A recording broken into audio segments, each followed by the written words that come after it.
Hello everyone, welcome to video number 6 of composite section. Today we will discuss about the flexural and shear strength of the composite sections. Flexural strength, to calculation the pre-stressed concrete members, we have taken the flange material and the web material will be same in normal pre-stressed concrete sections. The same principles we are using in composite sections also, but the only difference is here the flange material is different from the web materials. In case of the composite section, the ultimate strength of the composite PSC sections in flexure is governed by the same principles used for ordinary PSC sections. In case of composite section, the percentage of tension reinforcement is less than that of most simple beam, so that the section is invariably under reinforced section.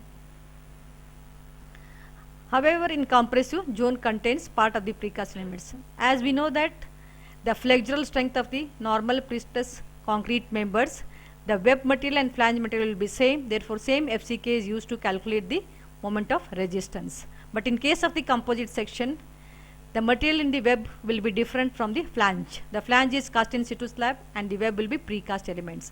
Here we have to calculate the average compressive strength computed by considering cross-section areas of in situ concrete and precast concrete in the computations of the compressive force.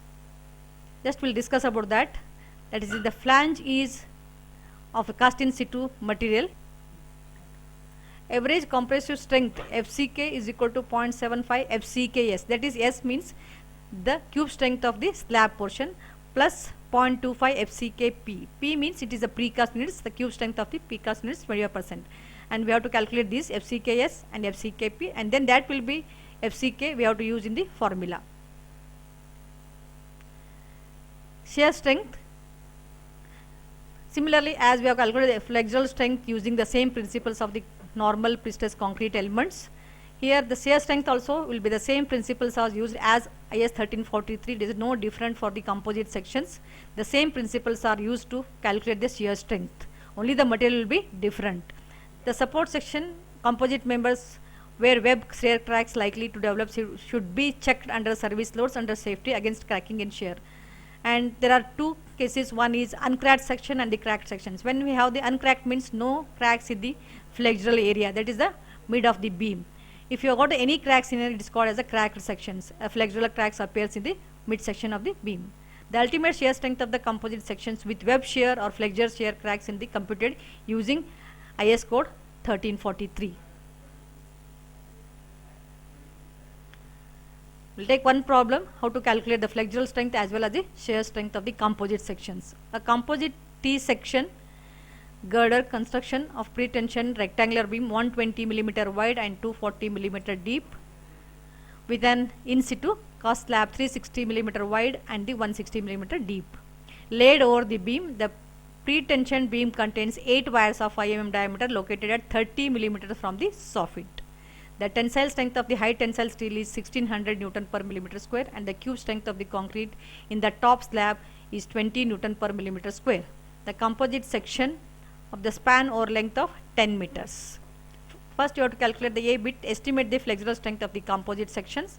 Second bit is calculate the ultimate shear strength of the section and design the shear reinforcement if the section is subjected to 8 kilonewton meter load including self weight.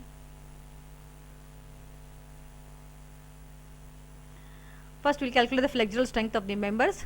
The solution, the area of steel we have to calculate, that is 8 numbers 5 mm diameters. Total area is equal to AP is equal to 160 mm square. Then the FCK 20 Newton per millimeter square is given. FP is 1600 Newton per millimeter square. B is 360 millimeters. The flange width is given. Total depth is equal to 240 of the precast plus 60 and then 300 millimeters. And effective depth is calculated, that is the total depth is 300 minus 30. It is the CG of the tendon from the soffit is 30 mm is given, therefore effective depth is equal to 270 mm. Assuming the neutral axis lies in the flange only, we have to calculate the reinforcement index W. There W is equal to AP FP divided by FCK BD as usual, that is AP is 160, 1600 FP and 20 is the FCK, B is 360 millimeter and the effective depth is 270 millimeters. And in case of pre-tension members, we have to take the W is equal to 0.132 and refer table 11 from the IS 1343.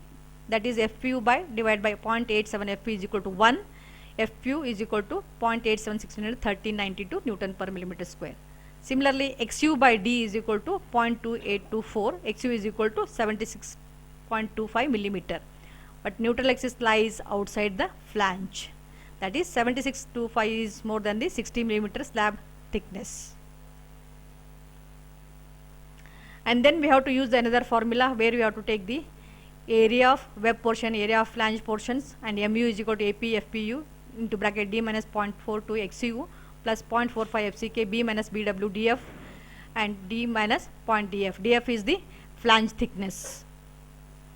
We know that we have total area of steel is distributed among the flange as well as the web portion, and we have to calculate the area for the flange portion 0.45 FCK B minus BW DF whole divided by FP. That value will be 81 square millimeter. If you substitute the values, you will get the area of the flange APF is equal to 81 square millimeters. Then APW is calculated total area AP minus APF, that comes to be 79 square millimeters. Using this, we have to calculate the new reinforcement index for the pre-tension beam, where W is equal to APW. Here we have to calculate, take the APW FP divided by BW. Instead of B, we have to use the web thickness D FCK. That value will be 0.195. W is equal to 0.195. That we can take as a 0.2. Once again, we have to refer table 11 from IS 1343. FU divided by 0.87 FE is equal to 1. FU is equal to 0.87 1600. That remains same, 1392 Newton per millimeter square. And XU by D is equal to 0.435. Then XU value will be 117.45 millimeters. The formula is same. APW you have to consider here. FPU D minus 0.42 XU plus 0.45 FCK B minus BW DF into bracket D minus 0.5 DF. Substituting all these values in the above equation, we will get the MU is equal to 55.36 10 raised to 6 Newton millimeter. If you want to convert into kilonewton meter, that is MU is equal to 55.36. That is divided by 10 raised to 6. We will get the finally MU is equal to 55.36 kilonewton meter. And similarly, we have to calculate the shear strength.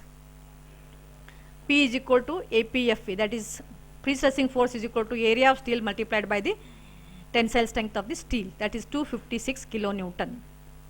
Then area of the cross section of the composite section we have to calculate, that is 50.4 into 10 raised to 4 square millimeters. And we know that FT is equal to that tensile strength of the member is 0.24 root FCK. FCK is here given 20. Therefore, FT is equal to 1.07 Newton per millimeter square. And B is 120 millimeter given, overall depth is 300 millimeters given, and FCB you can calculate, it is the compressive stress at the central axis taken as the positive as per the IS 1343, that is equal to P by A, that comes to be the 4.96 Newton per millimeter square. The formula is for the uncracked section as per the IS 1343, 0.67 BD root FT square plus 0.4 FCP FT. And then shear resistance of uncracked section, substituting all the values in the above equations, that is B is 120, D is 300, FT is 1.07 square, 0.8, 1.07 into 4.96. The VCO, that is the ultimate shear resistance of the member, is 56.02 kilonewton.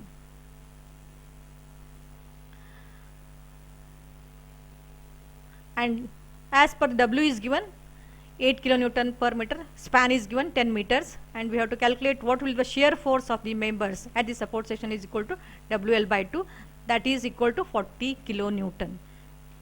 And the shear resistance is already we have calculated 56 kilonewton. Therefore, here the shear resistance is more than the shear force created at the members. Therefore, no reinforcement is required as per IS 1343, but nominal reinforcement can be provided, that is called as a minimum reinforcement. The spacing we can calculate that the ASV 0.87 FY by 0.4 P as per the IS 1343. Here you can use the 8 mm diameter single stirrups. Fy is 250 Newton per millimeter square. It is a nominal provided. Spacing is equal to, we can calculate as the 227.79 millimeters, and providing 8 mm diameter single legged stirrups of the at a distance of 200 millimeter center to center.